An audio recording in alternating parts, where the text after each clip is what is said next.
Auschwitz, a place of unimaginable horror, where over 1 million lives were mercilessly extinguished and unspeakable atrocities were committed. In the midst of this darkness, a courageous spy voluntarily entered Auschwitz, risking everything to uncover the truth. This is the gripping tale of one man's mission in the heart of hell. Why did he choose to enter this dreadful place? And why did the Allies leave him behind, alone and unprotected in the midst of unimaginable horrors? These incidents took place back in time when nobody was allowed or maybe left alive to know the nitty-gritties of what was happening inside the camp. Also, there were several rumors about it, but everyone remained unknown of the real truth.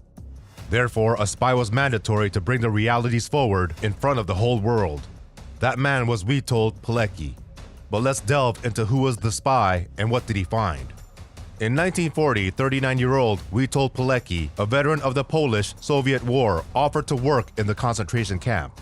Pilecki's goal was to let himself be arrested and once inside Auschwitz, to gather information for the Polish resistance in Poland as well as to organize a resistance from inside the camp. The first thing he found terrible was the amount and condition of foods that were given to prisoners.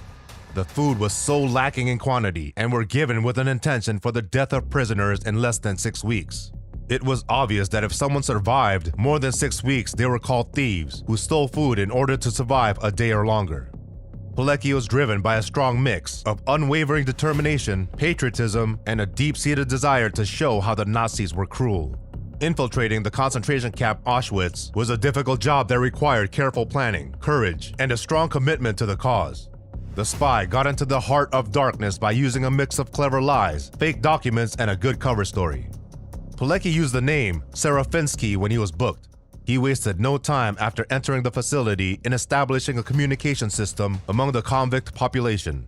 His stated goal was to organize a military group within the camp to maintain morale, disseminate information about the outside world, provide for the basic needs of inmates, smuggle information about the camp out of the facility, and be ready to seize power by force if necessary. His group was part of the Polish resistance and went by the abbreviation ZOW, which was Union of Military Organizations. The ZOW placed a premium on maintaining its anonymity. The organization Pilecki established in Auschwitz was structured around a system of groups. He placed people in various work units to gather intelligence on what was happening inside Auschwitz. The use of gas chambers and the toxic Zyklon B gas initially came to light in Pilecki's findings. In early September 1941, he witnessed the Nazis using Zyklon B gas for the first time to murder 850 Soviet POWs. He heard from other members of the resistance about the camp's gas chambers.